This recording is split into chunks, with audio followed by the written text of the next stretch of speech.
The stars look different out here.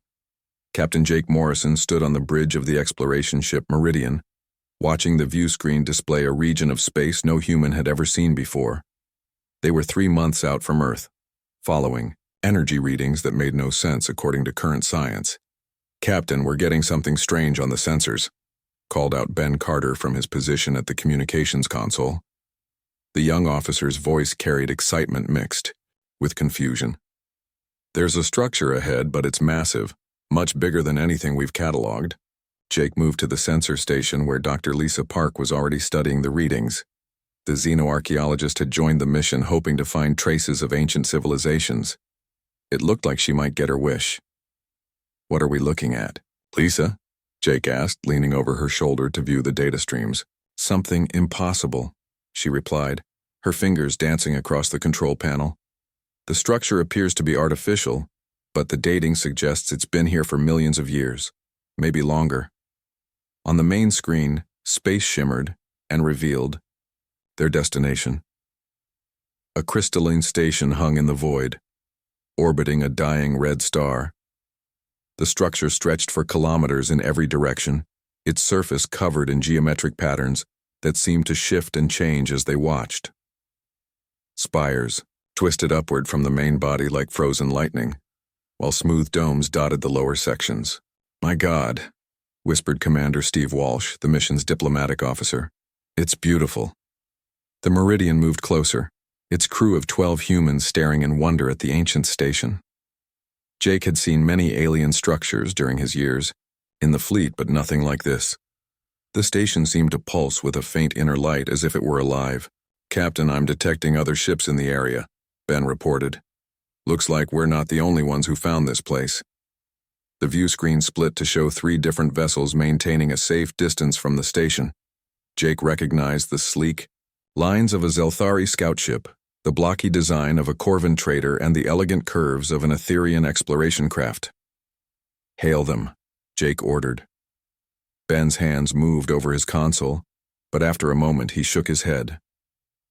"They're not responding to standard communication frequencies, sir." "Wait, I'm picking up emergency broadcasts."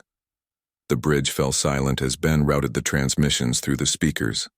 Static-filled voices spoke in various alien languages, but the universal translators made their meaning clear.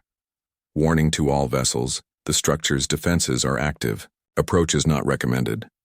Corvan trade ship Profit Seeker requesting assistance. Our hull has been damaged by energy discharge from the station. Etherian science vessel reporting total system shutdown after attempting to dock. Please advise." Jake frowned. The other ships were keeping their distance, apparently unable to approach the station safely, but the Meridian had encountered no resistance at all during their approach. "Ben, try scanning for defensive systems," Jake ordered. "Already on it, sir. I'm detecting powerful energy barriers around the station, but they don't seem to be affecting us." Dr. Park looked up from her station with wide eyes. "Captain, I think I know why. The defensive systems appear to be selective. They're scanning approaching vessels and determining whether to activate." "Selective how?" Jake asked.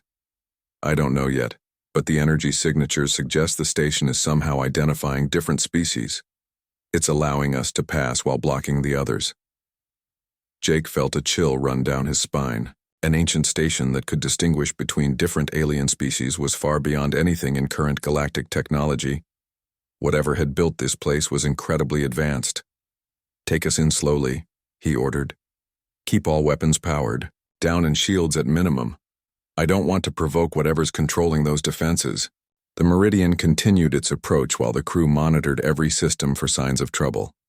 The other ships watched from a distance as the human vessel moved closer to the station without triggering any defensive response. "Docking bay located," reported Lieutenant Amy Foster from the navigation console. "The station appears to be guiding us to a specific landing area." Jake watched as lights began appearing on the station's surface, creating a clear path to an opening that hadn't been visible before. The bay doors opened silently, revealing a space easily large enough to accommodate their ship. "It wants us to dock," Dr. Park said in amazement. "The station is actively helping us land." "Could be a trap," warned Commander Walsh. "Maybe," Jake replied. But we came here to explore. If this station is offering us access while keeping everyone else out, there has to be a reason. The Meridian settled onto the docking platform with barely a tremor. Through the viewports, the crew could see the bay doors closing behind them. Lights came on throughout the docking area, and Jake could see what looked like an airlock leading deeper into the station. "Atmosphere reads as breathable," reported Dr. Park after running a full scan. "Oxygen-nitrogen mix, standard pressure. It's like the station is providing exactly what we need." Jake made his decision. "Lisa, Amy, Ben, you're with me. Steve, take command of the ship. If anything goes wrong, get out of here and report back to Earth." The away team suited up in standard exploration gear and made their way to the station's airlock. As they approached, the massive doors opened without any input from them. Beyond lay a corridor that stretched into the distance, lit by panels that activated as they walked. "The architecture is unlike anything in our databases," Dr. Park observed, running her scanner over the walls. "The materials are some kind of crystal composite, but they're incorporating metals I don't recognize." They walked for several minutes, passing through chambers filled with inactive machinery and walls covered in symbols that seemed to flow like liquid. Everything appeared to be waiting, as if the station had been dormant for eons and was now slowly awakening. "Captain," Ben called out from ahead, "you need to see this." They found him standing in a vast central chamber, staring up at a massive, crystalline structure that rose from the floor to disappear into the ceiling high above. The crystal pulsed with the same inner light they had seen from outside. As they approached, the light grew brighter. Suddenly, the crystal flared with brilliant radiance, and a voice spoke directly into their minds. "Welcome, expected ones. We have been waiting for you." Jake felt the words resonate through his consciousness, carrying meanings beyond simple language. Around him, his team stood transfixed as the ancient station acknowledged their presence. They were no longer just explorers who had stumbled upon a mystery. They were guests who had finally arrived for an appointment made millions of years ago. The crystal's voice echoed in Jake's mind for 3 days after their first contact. Back on Earth, Admiral Karen Stone read his report for the 5th time, her coffee growing cold as she tried to understand what her crew had discovered. "Expected ones," she muttered, shaking her head. "A million-year-old station that only lets humans inside, and it calls us the expected ones." Her aide, Colonel Amy Foster's twin sister Rachel, entered the office carrying a data pad. "Admiral, the Joint Task Force is ready. Dr. Roy Jenkins is leading the linguistics team, and we've got diplomatic specialists standing by." Karen nodded. The discovery was too important to leave to a single exploration crew, no matter how capable Jake Morrison was. If the station truly contained ancient technology, Earth needed to handle this carefully. "What's the status of the other species?" Karen asked. "Growing impatient," Rachel replied. "The hegemony has sent 3 more ships to the area. The Zelthari Council is demanding we share any discoveries, and the Corvin are threatening to file a formal complaint with the Galactic Trade Commission," Karen sighed. Humanity was still relatively new to galactic politics, having achieved faster-than-light travel only 50 years ago. Most alien species treated them as curious newcomers, sometimes helpful but rarely taken seriously. Now suddenly humans had exclusive access to what might be the most significant archaeological find in galactic history. 2 weeks later, the heavy cruiser Enterprise dropped out of hyperspace near the mysterious station. Jake's Meridian was still docked inside, but now 7 alien vessels waited in the surrounding space. They maintained a respectful distance, but their weapons were clearly ready.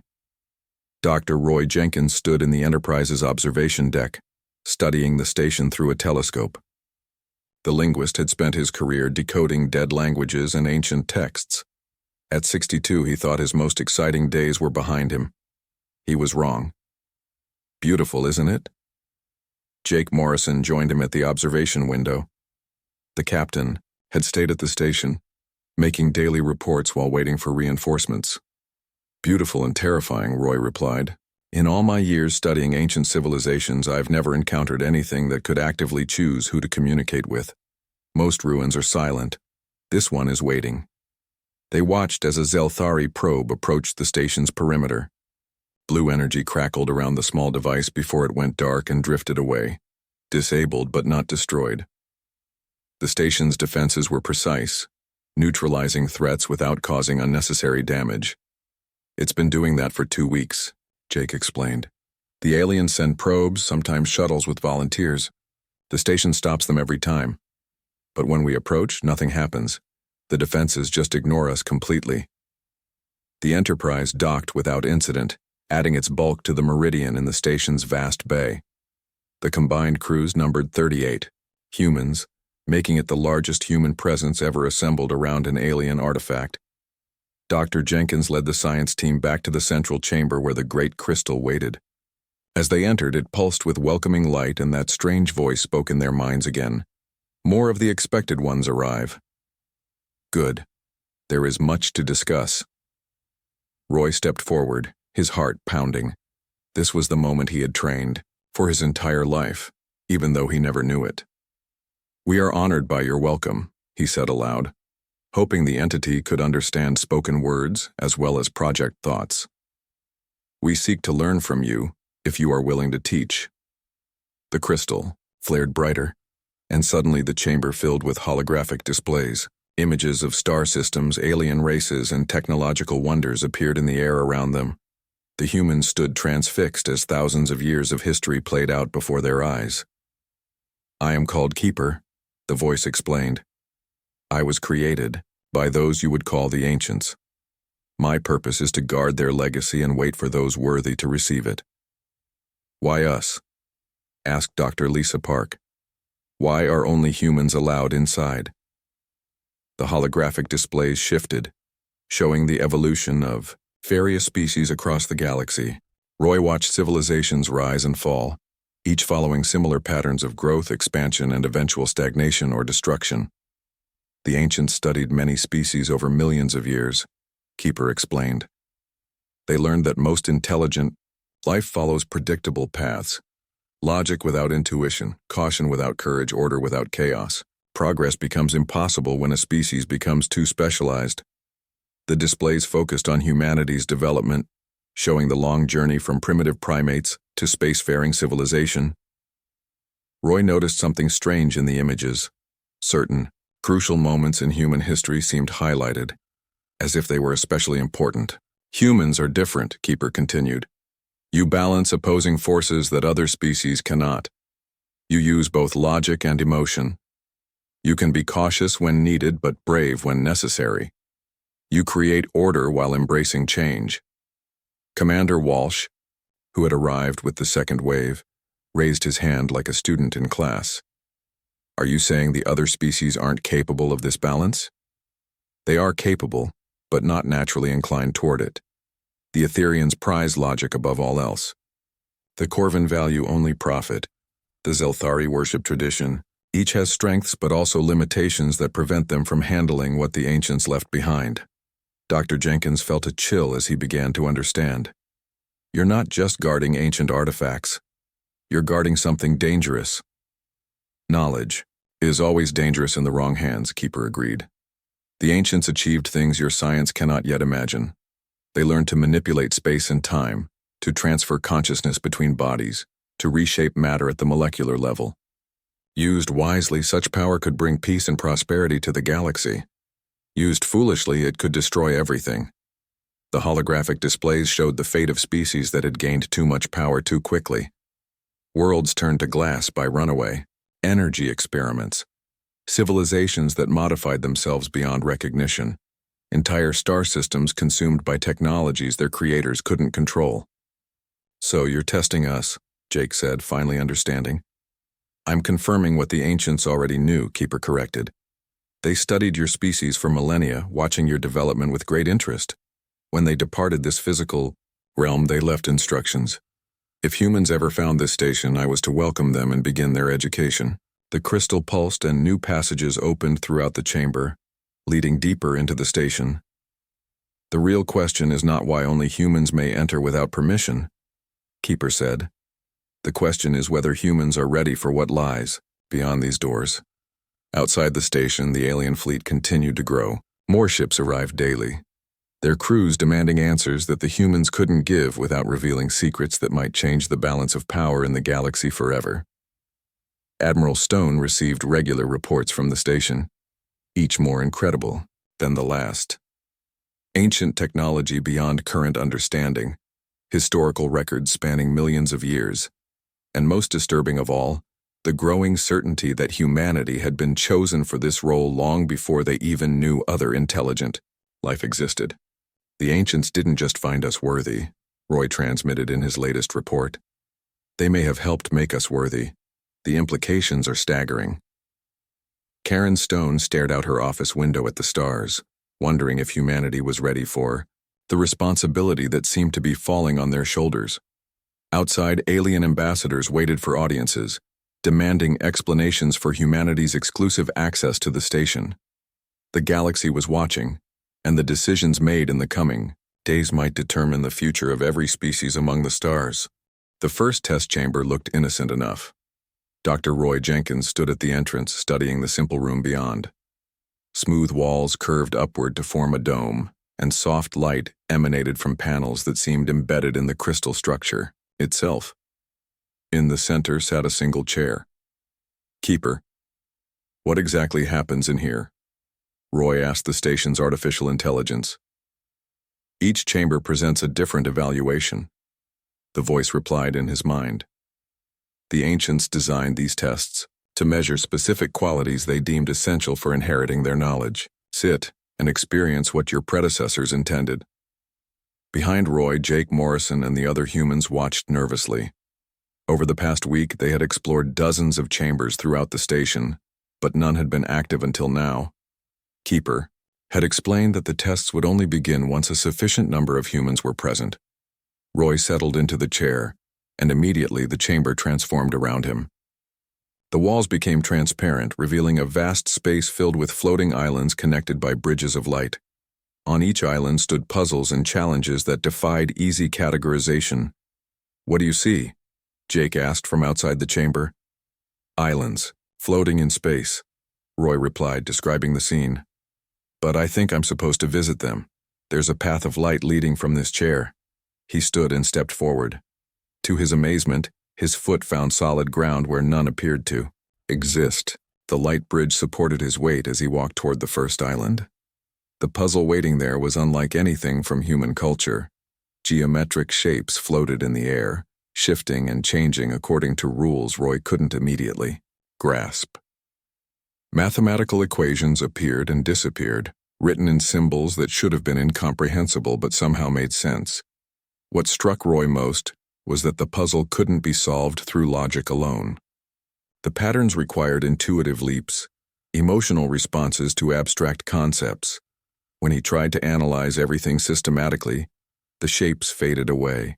But when he let his instincts guide him, responding to the beauty and rhythm of the patterns, the solution became clear. "Fascinating," he said, as the first island's challenge dissolved into points of light. "It's testing creativity alongside intelligence." The second island presented a moral dilemma. Holographic figures appeared, representing different alien species.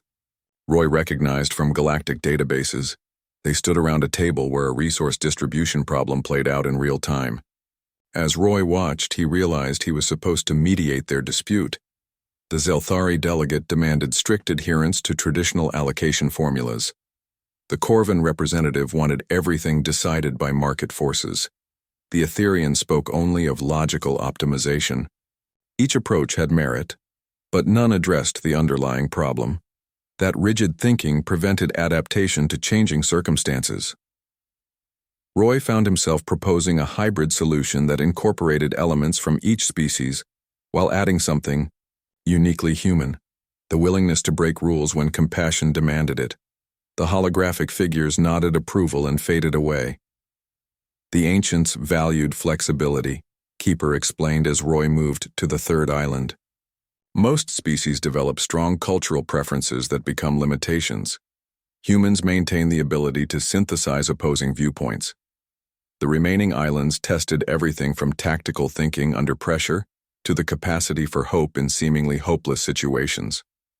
Roy found himself solving problems that required rapid shifts between analytical thinking and emotional intelligence, between individual decision-making and group consensus. When he finally returned to the chair, Roy felt emotionally drained but intellectually energized. The chamber had pushed him to use parts of his mind he rarely accessed simultaneously. "How did I do?" he asked. "You passed," Keeper replied with what sounded like satisfaction.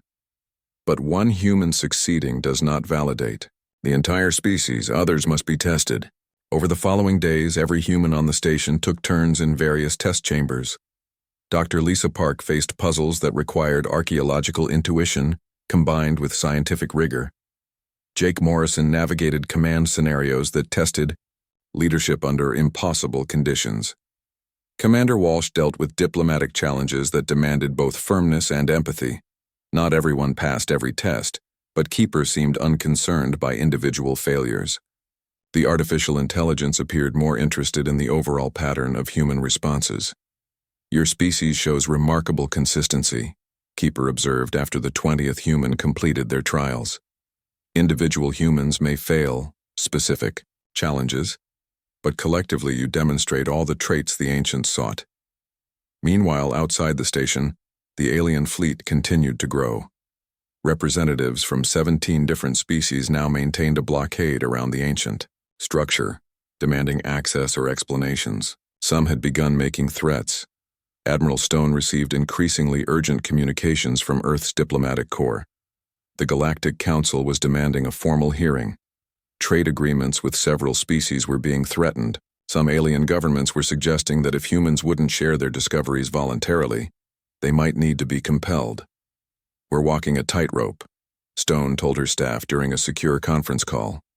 "Push too hard, and we could find ourselves at war with half the galaxy. But back down now and we might lose access to the most important discovery in human history." Ambassador Velthak of the Hegemony requested a personal meeting with Jake Morrison. The tall, blue-skinned diplomat had spent decades negotiating between species, and his reputation for fairness had earned him respect throughout known space. Jake met with Velthak via holographic communication, the alien's image appearing in the station's communication chamber. "Captain Morrison," Velthak began, his voice carrying the musical undertones characteristic of his species, "I speak for the collective concern of 17 civilizations. This station contains knowledge that could benefit all sentient life. By what right do humans claim exclusive access?" Jake had been dreading this conversation, but he tried to answer honestly. "We're not claiming anything, Ambassador. The station's defenses won't let anyone else inside. We don't control that. But you could share what you discover," Velthak pointed out. "You could invite observers, provide copies of your findings, work with our scientists to unlock the station's secrets together. And we might," Jake replied carefully.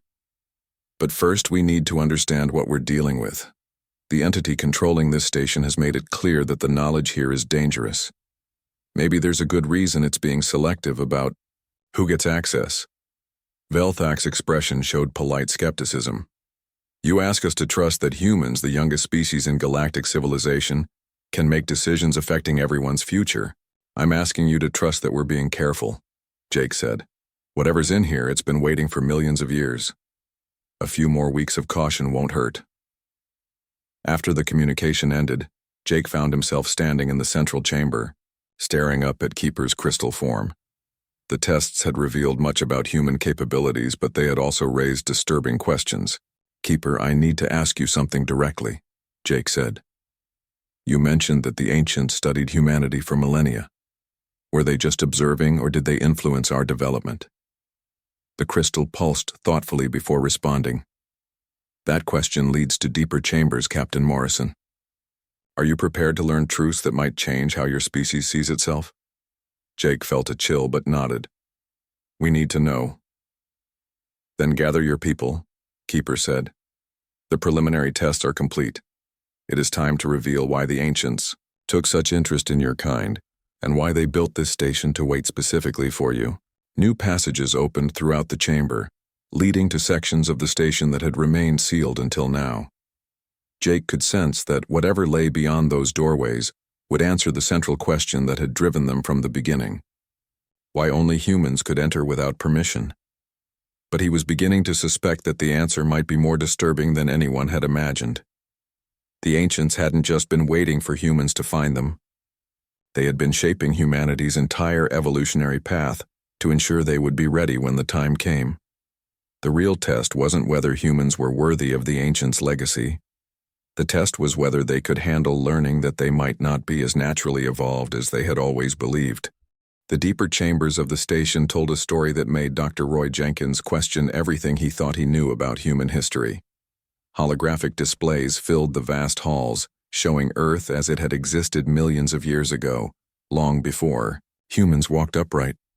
"This is impossible," whispered Dr. Lisa Park as she watched the images unfold. "These records show the ancients visiting Earth during the Pliocene epoch. That's 5 million years ago."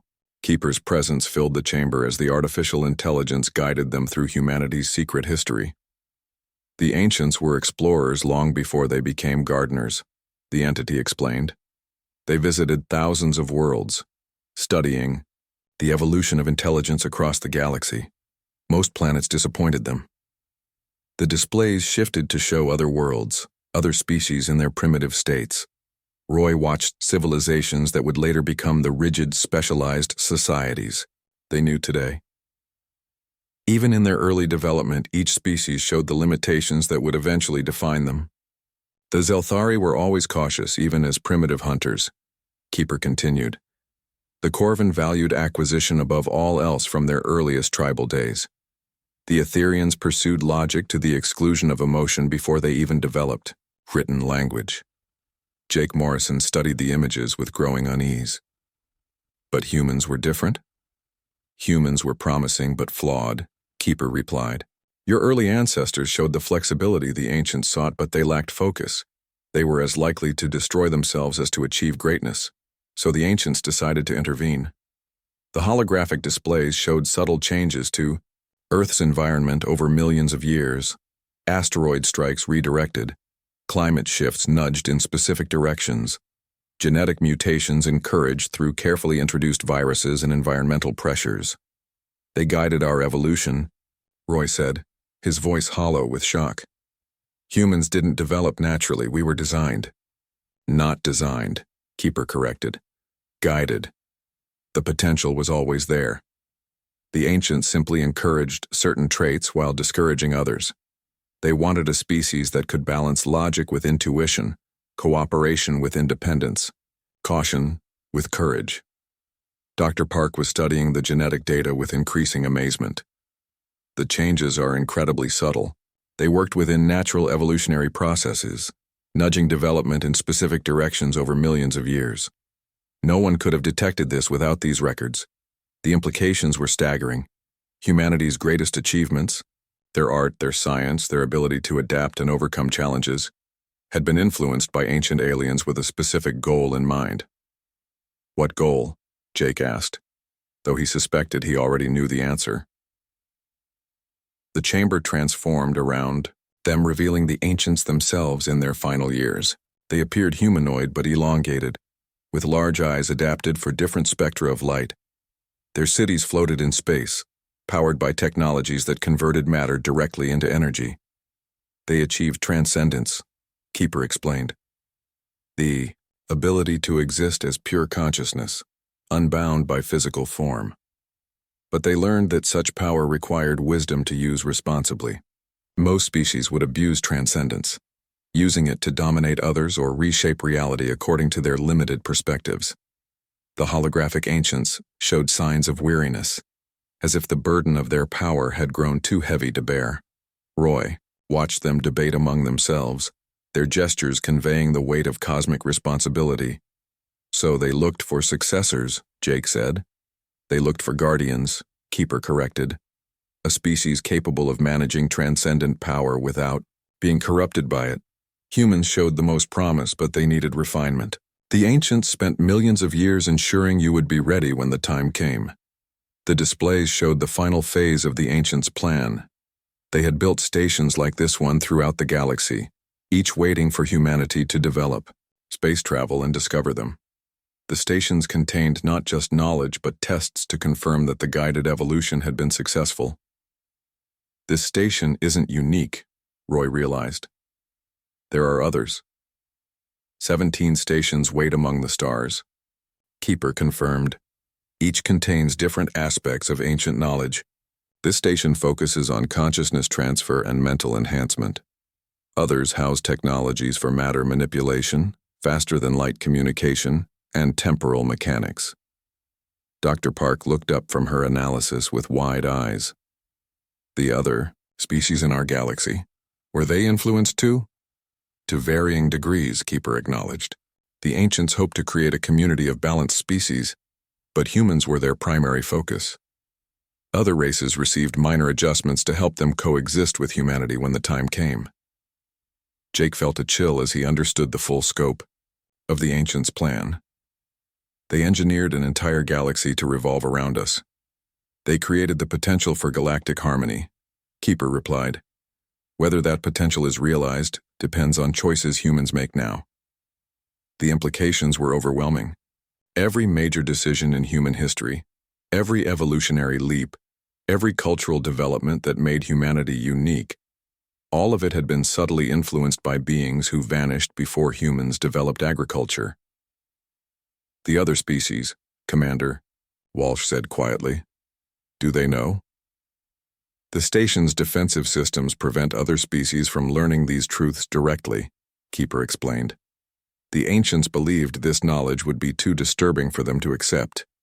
Imagine learning that your entire civilization developed as a supporting element for another species' destiny. Roy understood the terrible wisdom of that decision. The revelation would shatter the confidence of every other intelligent species in the galaxy. Wars would be fought over the implications. Some species might destroy themselves rather than accept their secondary role. But now we know, Jake said. What are we supposed to do with this information? Before Keeper could answer, alarms began sounding throughout the station. Ben Carter's voice crackled over the communication system from the docked ships. Captain, we've got problems. The hegemony fleet is powering weapons. They're demanding we either share our discoveries or evacuate the station within 6 hours. Jake rushed to the nearest communication console, with the others following close behind. The view screen showed the alien fleet, now numbering over 30 ships arranged in an aggressive formation around the station. Ambassador Velthak's image appeared on the screen, his usually calm demeanor showing signs of strain. Captain Morrison, my patience is exhausted. We cannot allow one species to monopolize such an important discovery. If you will not cooperate voluntarily, we will take action to secure this knowledge for the benefit of all.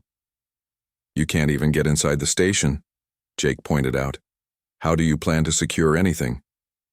Our scientists believe the defensive systems can be overloaded, Velthak replied. If necessary, we will destroy the station rather than let humans keep its secrets. The communication ended, leaving Jake staring at the tactical display. The alien ships were moving into bombardment positions. In 6 hours, they would begin firing on the ancient station, risking the destruction of knowledge that had waited millions of years for humanity to discover. Keeper, Jake said urgently, can the station defend itself? Against direct assault, yes, the AI replied. But such action would likely trigger the very conflicts the ancients hoped to prevent. Galactic war between species they spent eons trying to harmonize. Roy felt the weight of cosmic responsibility settling on his shoulders. So we have to choose. Share knowledge that could destabilize the galaxy, or fight a war to protect it. There is a third option, Keeper said quietly. The ancients anticipated this situation. If humanity is truly ready to inherit their role, you must be prepared to accept the full burden of guardianship. What does that mean? Jake asked. It means becoming what the ancients were, shepherds of galactic civilization, not rulers, but guides, helping other species grow without revealing the truth that might destroy them. Outside, the alien fleet continued its preparations for assault. The next few hours would determine not just the fate of the ancient station, but the future of every intelligent species in the galaxy. Humanity stood at the threshold of cosmic responsibility, faced with a choice their creators had spent millions of years preparing them to make. Jake Morrison stood in the station's deepest chamber, staring at the device that would change everything. The Transcendence chamber hummed with barely contained energy, its crystalline walls pulsing with patterns that seemed to reach directly into his mind. "This is their greatest gift," Keeper explained, the AI's voice carrying undertones of reverence. "The ability to expand consciousness beyond physical limitations while remaining grounded in wisdom and compassion." 3 hours remained before the alien fleet would begin their assault. Jake had sent his crew back to their ships with orders to prepare for evacuation, but he knew running wasn't really an option. The knowledge contained in this station was too important to lose and too dangerous to share without careful consideration. Dr. Roy Jenkins stood beside him, studying the readouts from the Transcendence chamber. "The energy patterns are incredible. This technology could allow human consciousness to interface directly with galactic information networks, to perceive reality at quantum levels, to communicate across vast distances instantly. It could also drive us insane," Dr. Lisa Park pointed, out from her position at the control console. The human mind wasn't designed to process information at cosmic scales, but it was modified to handle it, Keeper reminded them. The ancients spent millions of years ensuring you would be ready for this moment. Jake felt the weight of species-wide destiny pressing down on him. Outside, 30 alien warships waited to destroy everything, rather than accept humanity's exclusive access to ancient knowledge. Inside, technology waited that could elevate human consciousness to godlike levels. "There has to be another way," he said. "Some solution that doesn't require us to become something beyond human." The chamber's lighting shifted as Keeper displayed new information. The ancients faced the same dilemma. They could have hoarded their transcendence, but instead they chose to guide others toward readiness. "The question is whether humanity can make the same choice." Commander Walsh's voice crackled over the communication system. "Captain, we're getting multiple targeting locks from the fleet. Ambassador Velthak is requesting final communications." Jake activated the main view screen showing the bridge of the Hegemony flagship. Velthak stood surrounded by military advisors, his expression grim but determined. "Captain Morrison, this is your final opportunity," the ambassador said. "Share your discoveries or face the consequences." Jake made a decision that surprised even himself. "Ambassador, I'm willing to share everything, but first you need to understand what you're asking for." He gestured to Roy, who activated the holographic displays throughout the chamber. The same images that had shocked the humans now appeared on screens throughout the alien fleet. The secret history of galactic evolution, the subtle manipulations that had shaped every species over millions of years.